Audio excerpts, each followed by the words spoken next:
এই নারী সুন্দরী রূপসী পতিতা নারী যুবককে আকৃষ্ট করে তার দিকে জেনার জন্য।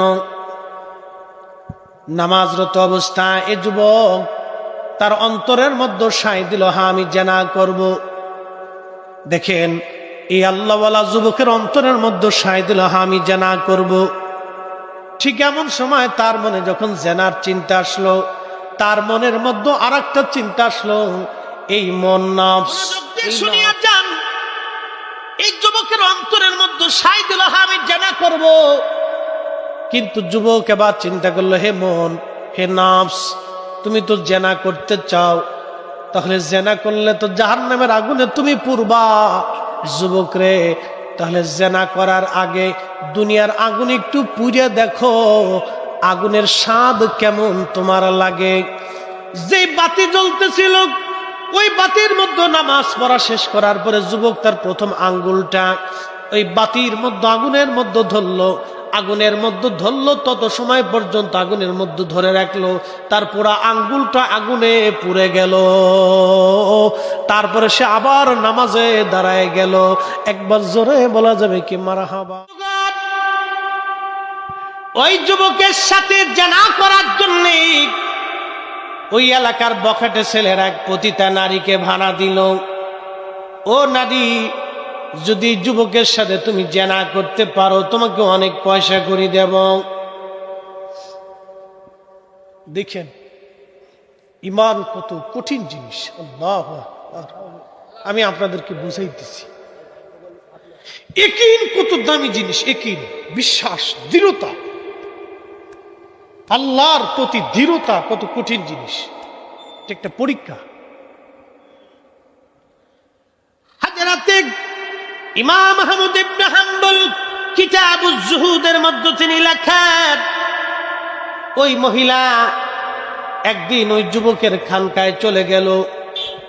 রাত্র গভীর, আকাশে মেঘ, বৃষ্টি চলতেছিল। মেয়েটা পতিতা নারী ঘরের দরজার মধ্যে টুকা দিয়ে বলে, হো আল্লাহর বান্দা, আমি একজন অসহায় নারী, আমাকে একটু জায়গা দাও, প্রশ্রয় দাও। এই ঝড় তুফানে আমি একাকী বড় বিপদগ্রস্ত হয়ে গেছি, আমাকে তোমার ঘরের মধ্যে একটু সুযোগ দাও। যুবক চিন্তা করল, একজন অবলা নারী ঘরের বাহিরে, আজ বৃষ্টি বাদলের দিন, তুফানের দিনে আমার কাছে আশ্রয় চাই, যদি না দিই রব্বে কারিমের দরবারে কি জবাব দিব। তার চিন্তা হলো আল্লাহর কাছে আমি কি জবাব দেব। সে দরজা খুলে পাশে এক জায়গা তার জন্য বিশ্রামের ব্যবস্থা করলেন। আর যুবক বাতি জ্বালাইয়া নামাজের মধ্যে দাঁড়াইয়া মুসল্লায় নামাজ পড়তে শুরু করলেন। একবার জোরে বলা যাবে কি মারহাবা।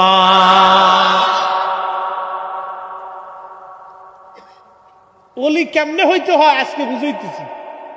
ওলি কেমনে হবে একটু বুঝে, আল্লাহর পিয়ারা বান্দা কিভাবে হবে একটু বোঝার চেষ্টা করুন, যে তারা কি করে আল্লাহকে সন্তুষ্ট করছিল। ঠিক এমন সময় ওই যুবকের চিন্তা তো আল্লাহকে খুশি করা, আর ওই মহিলার চিন্তা হলো এই যুবককে কি করে নিজের বশে আনা। কিন্তু মহিলা জানে না এই যুবক তো যুবক, সেই যুবক আর এই যুবক এক যুবক না। ওই মহিলা ওই অবস্থায় সে তার অঙ্গভঙ্গি দিয়া পতিতা নারী, তো ওদের কাজই তো পুরুষে আকৃষ্ট করা, ঠিক কিনা, কাস্টমারে আকৃষ্ট করা। তো তার শারীরিক অঙ্গভঙ্গি দিয়ে সে তার নিজের দিকে পুরুষে আকৃষ্ট করতেছে। এই জন্য আল্লাহ পর্দার আইন করছে, মহিলার মাথার থেকে পা পর্যন্ত বুরকা দিয়ে ঢাকতে হবে। কারণ মহিলার মাথার থেকে পা পর্যন্ত পুরুষের আকর্ষিত হয়। কেন হয় এটা আবার বুঝাই দিয়ে যায়, শরম টরম নিয়েন না। এটা আমার আব্বাজান আদম আলাইহিস সালামের খাসলাতে ছিল।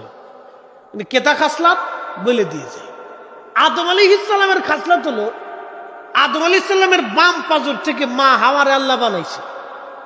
তো আম্মাজান হাওয়া তো জান্নাতে তৈরি হয়েছে, এটা বিরাট বড় সুন্দরী ছিল।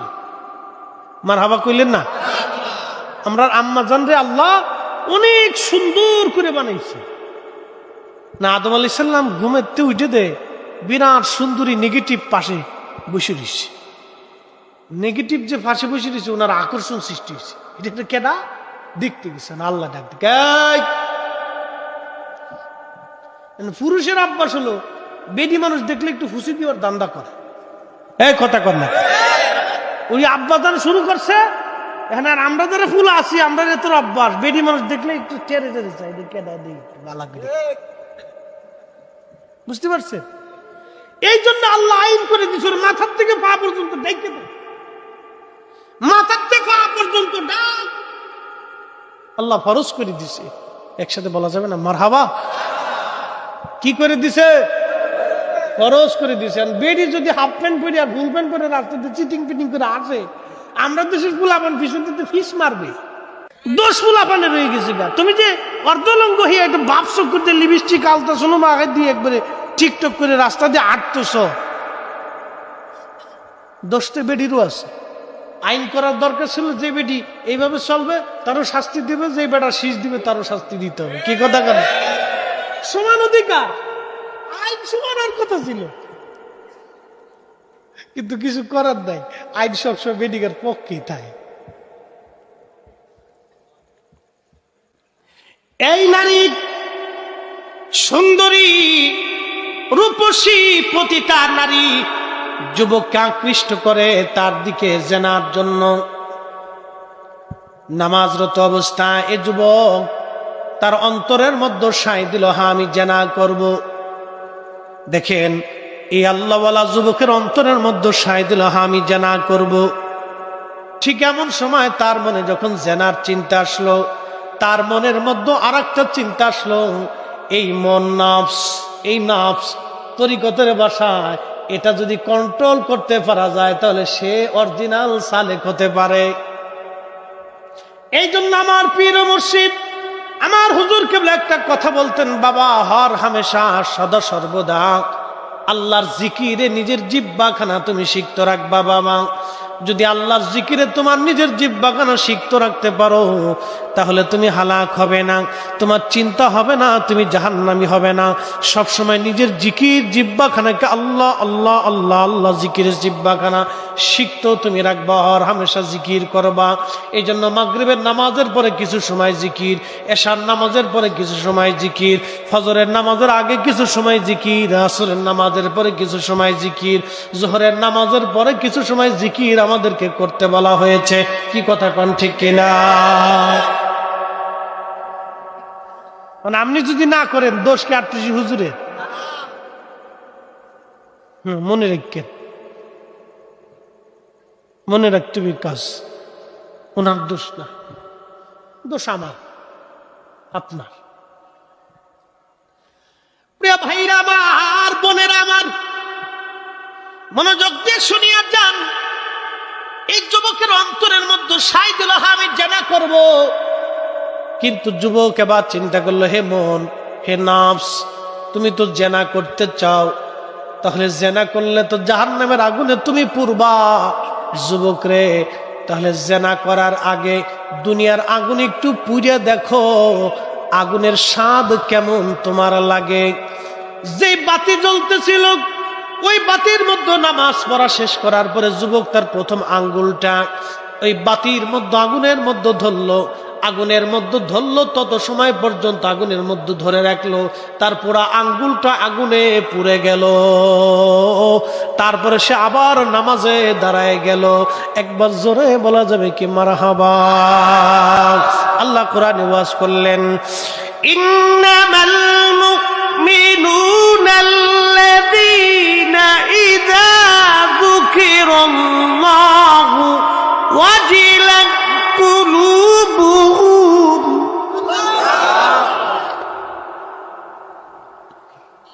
ইন্নামাল মুমিনুনাল্লাযীনা ইযা যুকিরাল্লাহ। মুমিন তো তারাই, মুমিনের পরিচয় আল্লাহ কোরআন শরীফে দিচ্ছেন। মুমিনের পরিচয়, মুমিন তো তারাই যাদের অন্তরে আল্লাহ স্মরণ আসে। কার স্মরণ? কার স্মরণ? আল্লাহ স্মরণ আসে। মুমিন তো তারাই যাদের স্মরণে আল্লাহর স্মরণ আসে, আসার সঙ্গে সঙ্গে তাদের অন্তরটা আল্লাহর ভয়ে থরথর থরথর করে কাঁপতে থাকে। অন্তরটা আল্লাহর ভয়ে কাঁপে যে আমার কি করে আমি মিথ্যা কথা বলবো, কি করে আমি মানুষ ঠকাবো, কি করে মালে ভেজাল দিব, কি করে আমি অন্যায় করব, কি করে আমি খারাপ কাজ করব।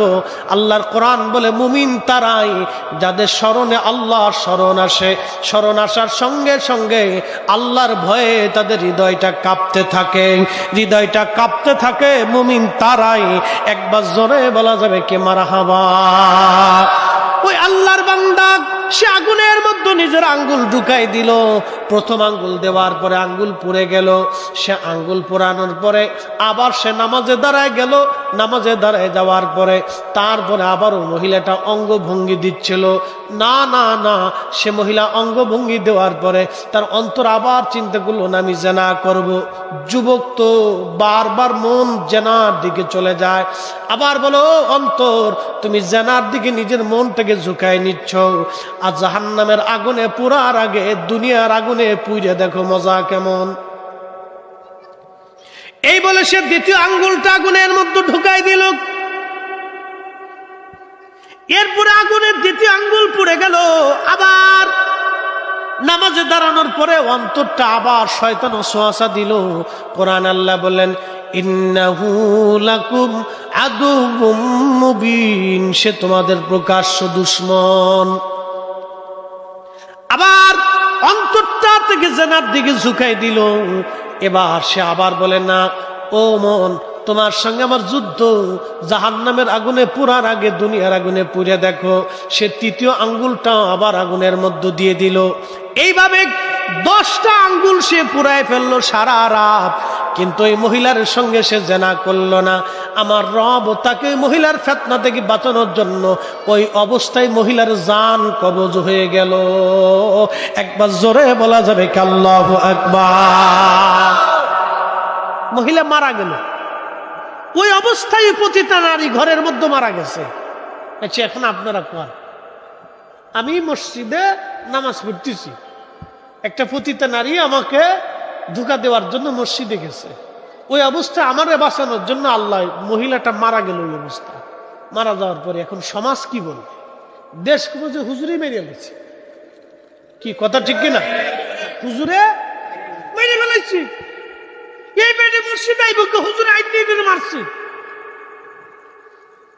কখনোই যে পুরুষরা ওই মহিলারে ফাটাইছিল, যে মহিলারা ওই পুরুষটা যে মহিলারে পাঠাইছিল, ওই পুরুষটা ওই দুষ্টগুলি ওরা এসে দেখে মহিলা মারা গেছে। মারা যাওয়ার পরে তারা দেশের পুলিশ ডেকে নিয়েছে, এসে দেখো এই লোকটা এই মহিলাটারে মেরে ফেলেছে। পড়ছেন এক বিপদে আর এক নতুন বিপদ, পরীক্ষার পরীক্ষা। আল্লাহু আকবার।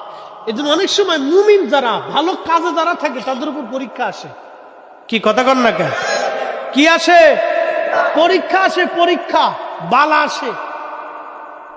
সৎ পথে থাকলে অনেক পরীক্ষা আসে আপনার উপর, বিপদ আসবে, বালা আসবে। কারণ অসৎ মানুষরা আপনাকে যাইকে ধরবে। পরীক্ষা। খুব মনোযোগ দিয়েন যশোরবাসী, কঠিন পরীক্ষা তার জীবনে এসে গেল। ওই মহিলা মারা যাওয়ার পরে এই যুবক আল্লাহর ওলি বিপদগ্রস্ত হয়ে গেল। রাজার পুলিশ তাকে ধরে নিয়ে গেল। রাজ দরবারে বিরাট বড় বিচার। যে যুবকরা এই মহিলাকে পাঠাইলো ওরা সাক্ষী দিল না, এই লোকটাই তার খানকার ভিতরে তাকে মেরে ফেলছে। বাদশা আবার তাকে ফাঁসি দিল। ফাঁসি দেওয়ার পরে ফাঁসি কার্যকর হলো। বাদশা তারে ফাঁসি দিবে। ফাঁসি দেওয়ার আগে জিজ্ঞেস করা হয় তোমার কি কোনো স্বাদ আছে কিনা, তোমার জীবনের কোনো চাওয়া পাওয়া আছে কিনা বলো। তখন বাদশার লোকজন বলল তোমার জীবনে কি কোনো চাওয়া পাওয়া আছে? তখন ওই আল্লাহর যুবক অলি বলতেছে হ্যাঁ আমার জীবনে একটু চাওয়া আছে, আমার একটু সময় দেন, আমি 2 রাকাত নামাজ পড়ে আল্লাহর দরবারে মোনাজাত করব। একবার জোরে বলা যাবে কি আল্লাহু আকবার। কি পড়বে? তারপরে কি করবে? কথা কন না কে?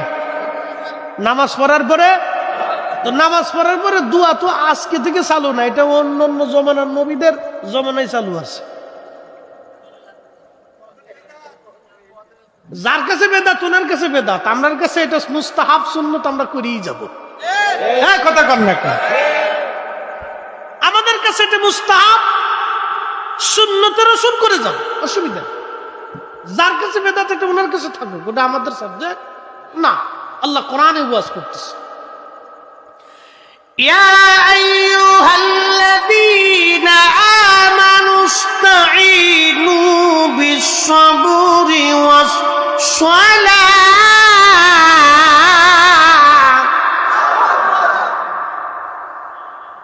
আল্লাহ কোরআনে বলেন, ইয়া আইয়ুহাল্লাযীনা আমানু ইসতাঈনু বিস-সাবরি ওয়াস-সালাহ।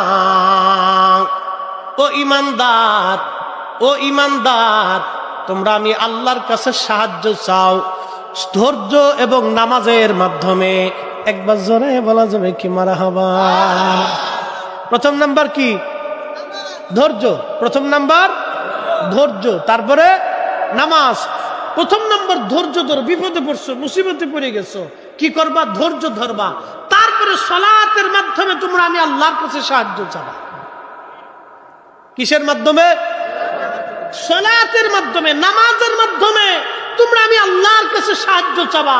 তো আল্লাহর কাছে সাহায্য চাইতে হলে পৃথিবীর সমস্ত বুজুর্গরা সালাত আদায় করার পরেই আল্লাহর কাছে হাত তুলতেন।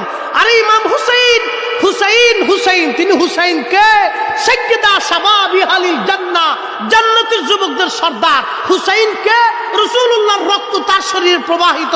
হুসাইনকে হযরত ফাতিমাতুজ জাহরার রক্ত। ফাতিমাকে সাইয়্যিদাতুন নিসা আহলিল জান্নাহ, সমস্ত জান্নাতি রমণীকুলদের সর্দারিনী। আর তার স্বামী হযরত আলী, আলীকে আলিফিল জান্নাতি, দুনিয়া থেকে তারা জান্নাতের সার্টিফিকেট পেয়েছে। তার কলিজার টুকরা হুসাইন, যার শরীরে রাসূলুল্লাহর রক্ত প্রবাহিত। শাহাদাতের পূর্ব মুহূর্তে সীমারকে বলে, সীমার একটু সুযোগ দে, আমি 2 রাকাত নামাজ পড়বো, আল্লাহকে সিজদাকে ডেকে নিব। 2 রাকাত নামাজ পড়ে ইমাম হুসাইন আল্লাহর কাছে দরখাস্ত করেছিল। একসাথে বলা যাবে না মারহাবা? পৃথিবীর সব বুজুর্গরা সালাত আদায় করার পরে আল্লাহর কাছে হাত তুলত। ইমাম আহমদ ইবনে হাম্বলের জীবনী দেখেন, 4 ইমামের এক ইমাম, হাম্বলি মাযহাবের ইমাম, পৃথিবীর 4 আলেমের এক আলেম।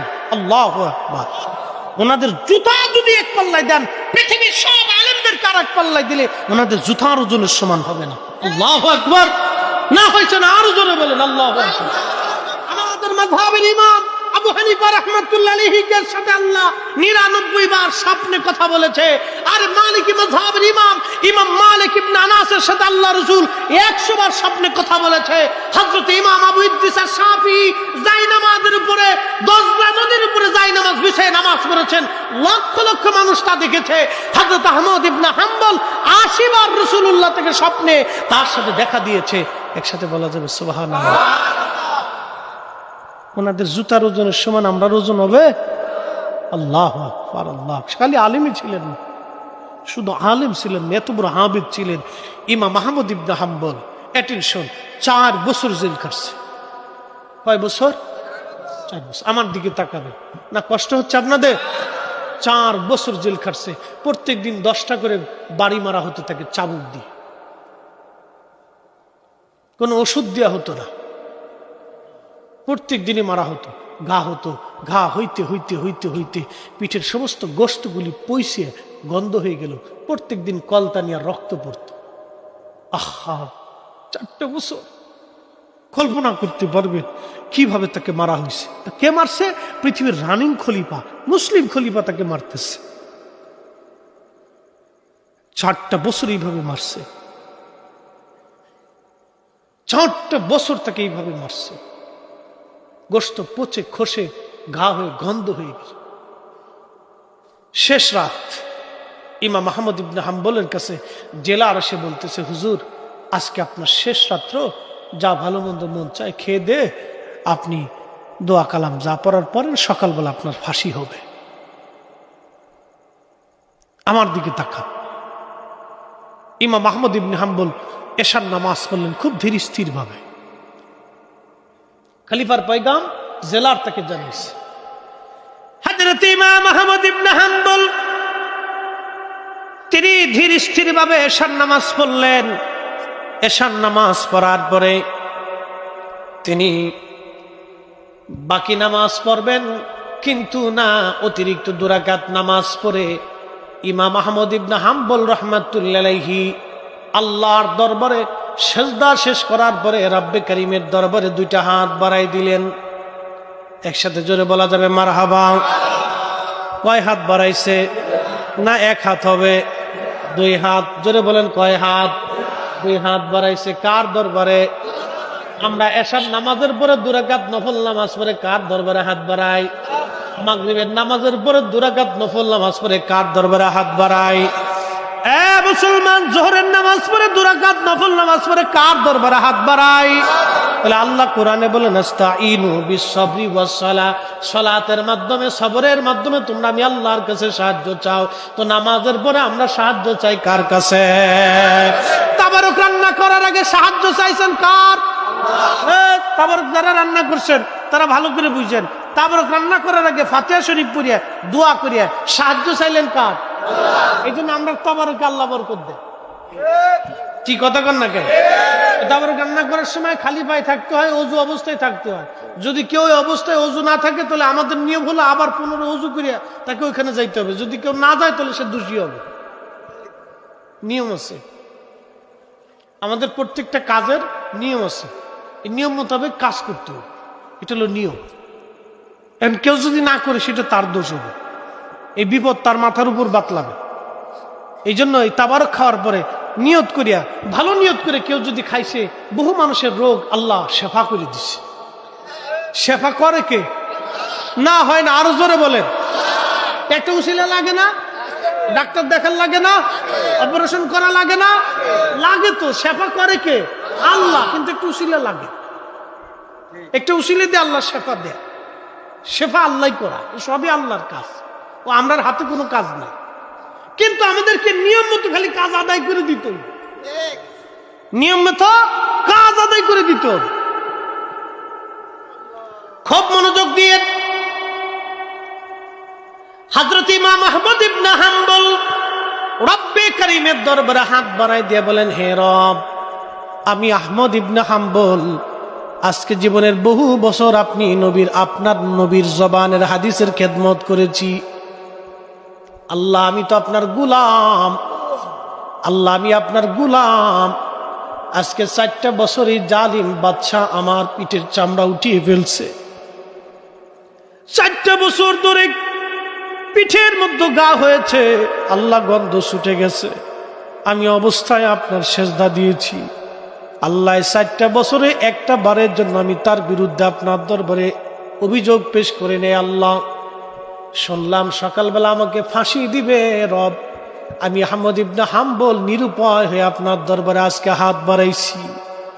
আল্লাহ, এই কোরআন নিয়ে তার সাথে খলিফার সাথে ঝগড়া শুরু হলো। খলিফা বলল, কোরআন আল্লাহর সৃষ্টি। ইমাম আহমদ ইবনে হাম্বল বললেন, না, কোরআন আল্লাহর সৃষ্টি না, এটা আল্লাহর কালাম। আল্লাহর জবানের কথা কখনো সৃষ্টি হতে পারে না। মারহাবা বলবেন? এটা কার কালাম? কার জবানের কথা? তো আল্লাহ কি সৃষ্টি না স্রষ্টা? আল্লাহ মাখলুক না খালেক? খালিক। আল্লাহ খালিক। আল্লাহর জবানের কথা মাখলুক হয় না। আল্লাহর জবান আল্লাহ, আল্লাহ। আল্লাহর কথা, আল্লাহর কালাম, এটা সৃষ্টি না, এটা আল্লাহর জবানের কালাম। একসাথে বলবেন না মারহাবা? খলিফা বলতেছে না এটা সৃষ্টি, আর ইমাম আহমদ ইবনে হাম্বল বলে না সৃষ্টি না, এটা আল্লাহর কালাম। পার্থক্য এটা নিয়ে খলিফার সাথে দ্বন্দ্ব। খলিফা তার এই একটা কথার জন্য 60টা বছর পিটিয়েছে। 60টা বছর পিটিয়েছে একটা কথার জন্য। শেষ সময় হযরত ইমাম আহমদ ইবনে হাম্বল হাত তুলে বললেন, রব, জীবনের শেষ সময় হাত বাড়াইছি। আল্লাহ, আমি আহমদ ইবনে হাম্বল আপনার গোলাম। যদি কোরআন শরীফ আপনার সৃষ্টি হয়, তাহলে আপনি আমারে হেদায়েত করেন, আপনি আমারে হেদায়েত করেন, আমার অন্তর পরিবর্তন করে দেন। আর যদি এই কোরআন আপনার সৃষ্টি না হয়, আপনার কালাম হয়, কালামুল্লাহ হয়, তাহলে হে রব আপনার কাছে দরখাস্ত করি ওই বাচ্চা থেকে আপনি আমাকে নিস্তার দিয়ে দেন। কবুল হয়ে গেল। মারহাবা খান। কি হলো? কবুল হয়ে গেল। এই জন্য আল্লাহ রাসূল বলেন উম্মত, সাহাবী এসে জিজ্ঞেস করলেন ইয়া রাসূলুল্লাহি কোন সময়ের দোয়া কবুল হয়? আল্লাহ রাসূল বললেন জাওফুল লাইলিল আখির, শেষ রাতের দোয়া কবুল হয়, তাহাজ্জুদের সময় দোয়া কবুল হয়, রহমতের সময় কবুল হয়। এই জন্য আমার পীর ও মুর্শিদ শেষ রাত্রিবেলা আমাদেরকে লাঠি দিয়ে কুচায় কুচায় ধাক্কায় উঠাইতেন। আপনারা তো যে একবারে টিরাক চালাই দিয়ে ঘুমান। কে এত ঘুম আসে? কে মনে কিছু নিয়ে না। যদি আপন মুর্শিদের বারগাহে যায় ঘুমানি তো জান কি জন্য? কি কথা কর না? যদি নামাজের সময় নামাজ পড়তে মন না চায় তো জান কিসের জন্য? জিকিরের সময় যদি জিকির করতে মন না চায়, দোয়া করার সময় যদি দোয়ায় বসতে মন না চায় তো কিসের জন্য যাবেন? কিসের জন্য? আপনাকে যেতে হবে ওখান থেকে কিছু আনার জন্য। তো আনতে হলে নামাজে বসতে হবে, জিকিরে বসতে হবে, তাহাজ্জুদের সময় উঠতে হবে। কি কথা কোন ঠিক কিনা? হুজুর কেবল আমাদেরকে একটা গজল শোনাইতে গাবো। উঠো উঠো জাকেরানো, ঘুমে কেনে অচেতন, রহমত যাইরে বয়ে খুলে দেখো দুই নয়ন। উঠো উঠো আসে কানো, ঘুমে কেনে অচেতন। বাজান বন্ধু আমার, খুব মনোযোগ দিয়ে শুনিয়া যান। নবীজি বললেন জাওফুল লাইলিল আখির, শেষ রাতের দোয়াগুলি কবুল হয়ে যায়। অদবুরুস সালাতিল মাকতুবা, ফরজ নামাজের পরে দোয়া করলে কবুল হয়। একবার জোরে বলা যাবে কি মারহাবা? কোন সময়? ফরজ নামাজের পরে দোয়া করলে কবুল হয়। আমরা বলছি না রাসূল বলছে? তাহলে রাসূলের কথা মনে হয় মিথ্যা? হ্যাঁ, ভুল টুল আছে? নবী না বুঝেই বলছে? এই তো বুঝে গেছে। তাহলে রাসূল যে কাজের অনুমতি দেয় আমরা সে কাজ করব। কথা ঠিক কিনা? কথা শেষ। আর কোনো ঝগড়া ফাসাদ আমাদের দরকার? কেউ যদি না করে শেষ, বাপ তার বিষয়। আমার আল্লাহর কাছে চাওয়ার দরকার আছে, আমি চাবো। কেন? আমরা গুনাহ আছে, আমরা গুনাহ আছে না নি? আছে। আরে বক্তা শ্রোতা কেউ বাদ নাই। যত ভাবতেছেন আমি সাধু, না, অনেক গুনাহ আছে, বহু গুনাহ জীবনে। নিজেকে নিষ্পাপ ভাবার কিছুই নেই। আত্মসমালোচনা বড় সমালোচনা। বহু গুনাহ এমন আছে এই মজলিসের ভিতরে আমার চাইতে বেশি পরিমাণে আল্লাহর কাছে প্রিয় আছে, আমার চাইতে বেশি নামাজ তার আছে, আমার চাইতে বেশি ইবাদত রুনাদারি কান্নাকাটি তার আল্লাহর কাছে আছে। এখানে বড় বাবা আমার কি আছে?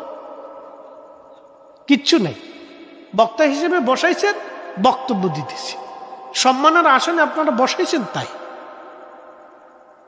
এটাই, অন্য কিছু না। নিজেকে বড় ভাবে এটা শয়তানের কাজ। কি কথা কর না? কেউ যদি মনে করেন বিরাট বড় কিছু, বুঝবেন এটা শয়তান। কথা কর না? এটা কি? জোরে বলে, এটা কি? শয়তান। আল্লাহ কোরআনে বলতেছে الذي خلقك فسواك فعدلك في أي صورة ما شاء ركبك। কার কালাম?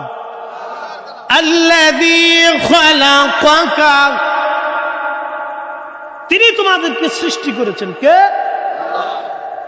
الذي خلقك فسواك فعدلك। আল্লাহর কালাম কত সুন্দর, সুন্দর লাগে, মজা লাগে। যদি না লাগে তাহলে বুঝবেন আপনার অন্তর মরিচিকা পড়ে গেছে।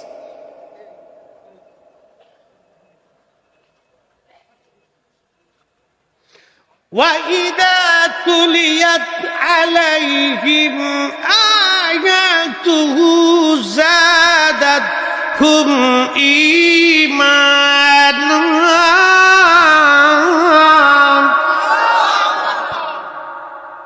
মুমিন তো তারাই যখন আয়াত শুনবে তখন তাদের ঈমান বেড়ে যাবে। জোরে বলেন, কথা কন না কা? কি বাড়বে? ঈমান বাড়বে, তাদের কাছে ভালো লাগবে। না, ঠিক আছে, বুঝতে পারছে? হ্যাঁ, এটা আল্লাহর কালাম। সৃষ্টি করছে কে? অহংকার কি আমার না আল্লাহ? ছিলাম হলাম পানি, নুতফা, সে বাজে গেলাম নুতফা, পানি ছিলাম। এই পানিটা বিশেষ প্রক্রিয়া আল্লাহ মায়ের রেহেমে দিয়ে দিল। এরপর আমি ফরিদি সাহেব মায়ের পেটের ভিতরে আস্তে আস্তে আল্লাহ পাক আমাকে সুবিন্যস্ত করতে লাগলেন। আঙ্গুলের জায়গায় আঙ্গুল দিলেন, চোখের জায়গায় চোখ দিলেন, কানের জায়গায় কান দিলেন। কান যদি এইখান দিয়ে বাদ দিয়ে কপালের উপর দিয়ে দিতেন, পৃথিবীর কোন ডাক্তার ছিল কপালতে কান এখানে লাগাই দিবে? জিহ্বা যদি ভিতরে না দিয়ে আল্লাহ পায়খানা রাস্তায় দিয়ে দিতেন, পৃথিবীর কোন ডাক্তার ছিল এখান থেকে খুলে এখানে এনে লাগায় সেট করে দিবে? আমার দিকে তাকান, পৃথিবীর সব বিজ্ঞান যদি এক জায়গা হয়, আল্লাহর দেওয়া একটা জিহ্বার মতো জিহ্বা বানাই দিতে পারবে? কি জিহ্বা আল্লাহ বানাইছে! আম দিলেন কয় আম, জাম দিলেন কয় জাম, লেবু দিলেন কয় লেবু, ভাত দিলেন কয় ভাত, মাছ দিলেন কয় মাছ, গোশ দিলেন কয় গোশ। জিহ্বা কয়টা? খাবার খেলেন হাজার কোয়ালিটির, জিহ্বা একটা। স্বাদ দিলেন সব কয়টারই। এই মালিকের নাম কি? এই কারিগরের নাম কি? জিকির হবে কার? সেজদা হবে কার? নামাজ হবে কার? দোয়া চাবো কার কাছে? আল্লাহর কাছে। তো উসিলা ধরতে পারে, উসিলা ধরতে পারে। বলে উসিলা কি? বুঝাইতেছি। সহিহ বুখারীর হাদিস। মদিনাতে বৃষ্টি হয় না। কি হয় না? বৃষ্টি হয় না। বৃষ্টির খুব অভাব। বৃষ্টি না হতে সারা মদিনায় দুর্ভিক্ষ লেগে গেল। কি দুর্ভিক্ষ! ঘাস হয় না, উঠে ঘাস খাইতে পারে না। আপনার ছাগল, উট, দুম্বা, ভেড়াগুলি শুকাই যাইতে লাগলো। খেজুরের বাগান নুবজে গেল।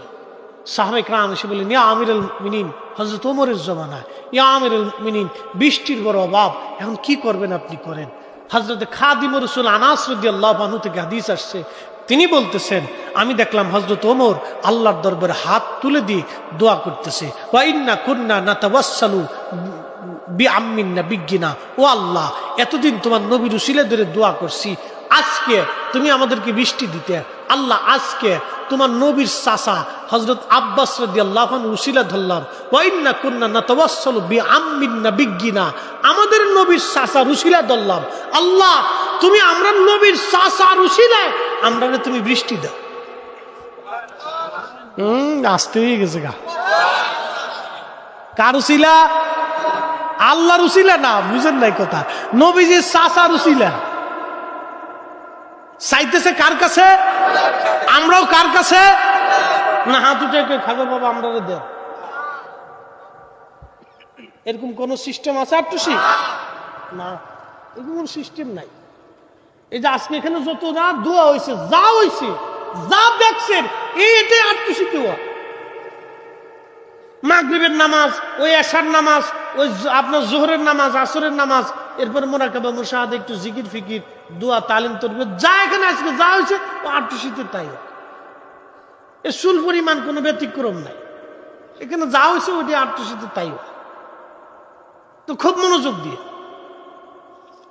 উসিলা ধরতে পারে, দোয়ার ভিতরে উসিলা ধরতে পারে। সাবু কার কাছে? একসাথে বলেন, কার কাছে? দিবে কে? দেয় কে? আল্লাহ। খুব মনোযোগ দিয়ে হাজরত ওমর উসিলা এতদিন তোমার নবীর উসিলা ধরলাম, আজকে তোমার হাবিবের চাচা জানের উসিলা ধরলাম। রব্বুল আলামিন বৃষ্টি নাই, আপনি বৃষ্টি দিয়ে দেন। খাদিমুর রাসূল হযরত আনাস বলেন, আমি দেখলাম ক্বালা ফায়াসকুন, তিনি বলতেছেন আমি দেখলাম অঝোর দ্বারে আল্লাহর আকাশে মেঘ হইয়া হযরত ওমর দোয়া করতে করতে তুমুল আকারে বৃষ্টি নামা শুরু হয়ে গেল। আল্লাহু আকবার, আল্লাহু আকবার। তাহলে উসিলা আসেনি, কথা কেন উসিলা আসেনি? সাহাবীরা উসিলা ধরছেনি। সাহাবীদের যদি উসিলা লাগে তাহলে আমরাও লাগবো, কি কথা কন না কেন? সাহাবীদের যদি উসিলা লাগে তাহলে আমাদের উসিলা লাগবে। এখন কেউ যদি বলে উসিলা শিরিক, তাহলে বুঝবো সাহাবীর চাইতে বেশি বুঝছে, হযরত ওমরের চাইতে বেশি বুঝছে। হযরত ওমরের চাইতে যে বেশি বুঝবে, আজকে ওমর যদি জিন্দা থাকতেন সিটকিনির কষাতে বাইরে, আঞ্চলিক ভাষায় বলে এটা খুব মারটা খুব মারাত্মক মার। অনেক সময় আমরা উস্তাদরা আমরা ফিডাইতো এক সময়, এখন তো ফিডাফিডি বন্ধ হয়ে গেছে গা। আগে তো খুব মারতো, মাদ্রাসে যে কি মায়েরা ছিল রে ভাই, সর্বনাশ। একদিন মনে আছে মিজান মুন সাহেবের একদিন পড়া একটা গর্দান আমার ঠিক মতো ফারছিলাম না, হুজুরি এমনি দৌড়ে এমন ফিটানটা দিল, এক ফিটানি মিজান মুখস্থ করে লেছিল। মনে আছে আমার, এক ফিটানিতে মিজানের আগার থেকে লাস্ট পর্যন্ত সব মুখস্থ করে লেছে, যা করে খোদা হচ্ছে দেখাইতেছি দাঁড়া, এক সপ্তাহে মুখস্থ করে দিছে। খুব মনোযোগ দেন। সাতও দিলে তো মরার সময় দিলেন আর কি, চিন্তা করে লোক সুবিধের না রে ভাই। ও আর শুনতে শুনতে মনেই নাই যে আমার চাকা হইতে হবে। আনছে অনেক আগে, আমি দেখছি আইনে থুয়ে দিছে, রাইখে দিছে। ওই আমাদের দেশের সিস্টেম হলো কি ভাই, এখন কই ওই চাচা যদি অসুস্থ হয়ে পড়ে, বাপ অসুস্থ হয়ে হসপিটাল হাঁকুরি হয়েছে, মেয়ে আপেল নেয়, ওই আত্মীয় স্বজন আপেল নেয়, কমলা নেয়, খুরমা নেয়, গরু নেয়, খাসি নেয়, ইডে নেয়, সেটা নেয়, দুনিয়ার খাবার তো হসপিটালে নিয়ে ভরিয়ে লাগছে।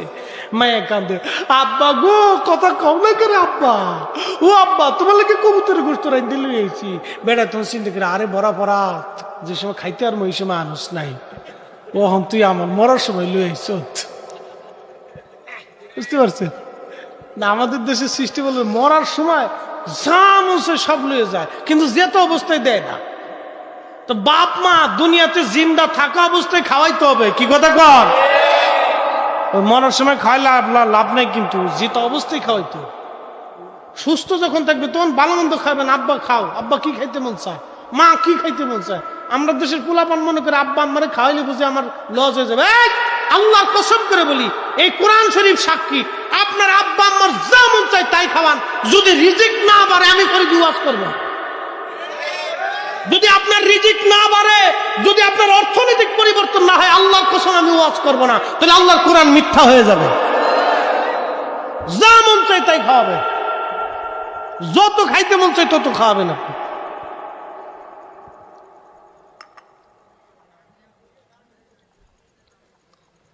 ও চিন্তা করে যদি এত কিছু খায়, আমার টিয়া লস হয়ে যাবো, এটা সেটা হইব। বড় ফোলা কয় মেজোটার বাদ যাইতে পারো না, মেজোটাকে ছোটটার বাদ যাইতে পারো না, এই গুতাগুতি গুতাগুতি ধাক্কা ধাক্কি। আহা, ছেলেরা বুঝে না যে বাবা মারে বেশি খাওয়াইলে যে আল্লাহ বেশি রিজিক পাঠাবো, বুঝে না। প্রিয় মুসলমান, খুবই মনোযোগ দিয়ে কথাগুলি শুনে যান। এই কোরআন শরীফ আল্লাহ বলেন, আমি তোমাকে সুবিন্যস্ত করলাম, যেখানে চোখ ছিল না সেখানে চোখ দিলাম, দেহ ছিল না দেহ দিলাম, শক্তি ছিল না শক্তি দিলাম। বাবাজান খুব মনোযোগ দেন, কিছুই ছিল না সব আমি আপনাদেরকে দিলাম। আহা, দোয়ার কথা বলছিলেন ইমাম আহমদ ইবনে হাম্বল, দোয়া করলেন, আল্লাহ আপনি এবার ফয়সালা করেন, হে রব এই জুলুম থেকে জালেম থেকে আপনি আমারে বাঁচান। দোয়া কবুল হয়ে গেল আসমানে, আল্লাহর ওলির দোয়া মঞ্জুর হয়ে গেল। আল্লাহর ওলি যখন হাত তুললেন দোয়া কবুল হয়ে গেল। কবুল হয়ে যাওয়ার পরে সকালবেলা ফজরের নামাজ পড়ে ইমাম আহমদ ইবনে হাম্বল ভাবলেন আজ আমার ফাঁসি হবে। ফজরের নামাজ পড়ার পরে জেলার সংবাদ নিয়ে আসছে, হুজুর আপনাকে চিন্তা করতে হবে না, রাত্রিবেলায় খলিফাকে হত্যা করা হয়েছে, নতুন খলিফা ওনার সন্তান ঘোষণা হয়েছে, তিনি ঘোষণা দিয়েছেন আপনাকে জেলখানা থেকে বের করে নিয়ে যাওয়ার জন্য সম্মানের সাথে। একবার জোরে বলা যাবে কি মারহাবা? ইজ্জতের মালিক কে? কবুল হয়ে গেল দোয়া। ওই যে যুবক, মনে আছে না আপনাদের? ওই যে যুবক, ওই মহিলা পতিতা নারী মারা গেল। মারা যাওয়ার পরে এবার বাদশা তারে ফাঁসি দিবে।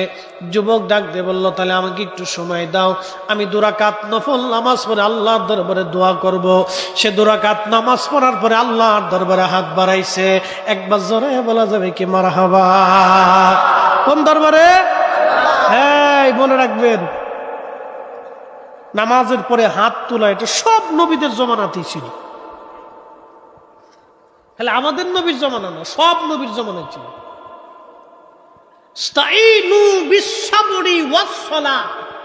কোরআন বলতেছে সালাতের মাধ্যমে তোমরা আমি আল্লাহর কাছে সাহায্য চাও। সালাতের মাধ্যমে, নামাজের মাধ্যমে তোমরা সাহায্য চাও। সালাত শেষ করার পরে আপনি আল্লাহর দরবারে হাত তুলবেন। আপনার হাজত, আপনার প্রয়োজন, আপনার যা আছে সব আল্লাহর কাছে পেশ করুন। মনোযোগ দেন। যুবক হাত বাড়াইছে, আল্লাহ আমি জানি যে কাজ আমি করি নাই, যে গুনাহ আমি করি নাই, সেই শাস্তি আপনি আমাকে দিবেন না। রব্বুল আলামিন আমি জানি, আল্লাহ আমি জানি যেই কাজ আমি করি নাই, যে অপরাধ, সে অপরাধের শাস্তি আপনি আমাকে দিবেন না। তবে হ্যাঁ রব, বাদশা আমাকে ফাঁসি দিবে। সবাই জানে এই নারীকে আমি হত্যা করেছি, কিন্তু আপনি তো জানেন আমি নারী হত্যা করি নাই। আপনি নিজেই তাকে নিয়ে চলে গেছেন। আল্লাহ, এখন যদি বাদশা আমারে মেরে ফেলে দেয়, তাহলে সবাই জানবে যে আমি তাকে হত্যা করেছি। তাহলে আবেদ এবং আলেমদেরকে মানুষ সন্দিহান করবে, আলেমকে এবং আবেদকে মানুষ সন্দেহ করবে যে আলেমরা আর আবেদরা লুচ্ছে।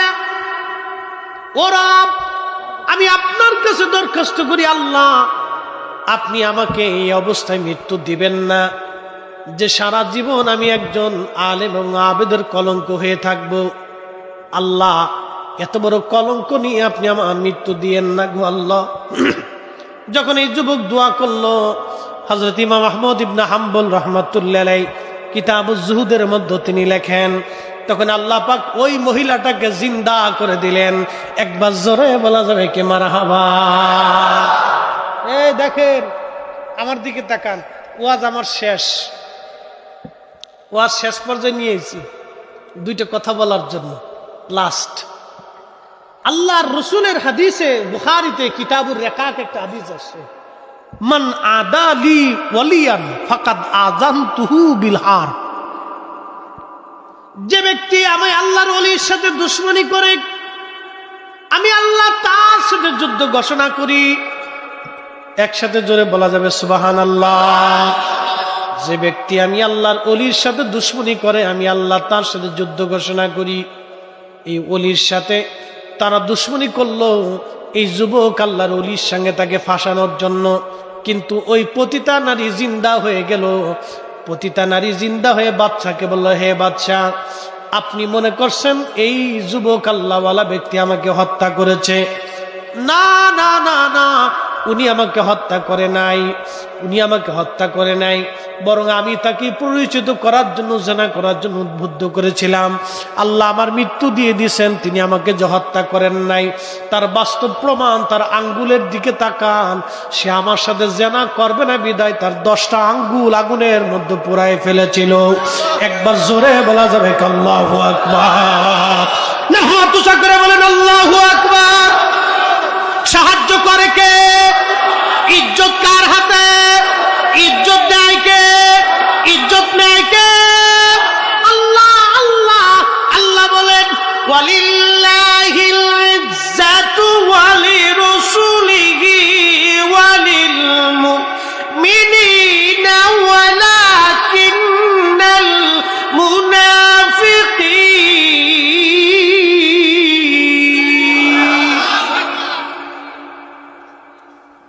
সূরা মুনাফিকের আয়াত। ওয়ালিল্লাহিল ইজ্জাতু ওয়ালিরাসূলিহি। আল্লাহর কোরআন বলে, হুজুর আপনি বলেন ইজ্জত আমি আল্লাহর, সম্মান আমি আল্লাহর, ওয়ালি রাসূলিহি, আপনি নবীর। ইয়া রাসূলুল্লাহ ওয়ালিল মুমিনিন, মুমিনে কামেল যারা আল্লাহওয়ালা তাদের ইজ্জত। ওয়ালাকিন্নাল মুনাফিকিনা লা ইয়ালামুন, মুনাফিক যারা তারা বুঝে না, মুনাফিক যারা তারা বুঝে না, মুনাফিক যারা তারা বুঝে না। আমার বাড়ি ফরিদপুরের কানাইপুর, বেশি দূরে না। কালকে আপনাদের এখানে মাহফিল আসবে কে? নাসিরউদ্দিন যুক্তিবিদী সাহেব আসবে না? উনি হলো গোপালগঞ্জের আর আমি হলো ফরিদপুরের, পাশাপাশি এলাকা। খুব সুন্দর ওয়াজ করে। আল্লাহ ওনাকে ভালো হায়াতে তৈবা দিয়ে ভালো ওয়াজ করার তৌফিক দিক, বলে না আমি।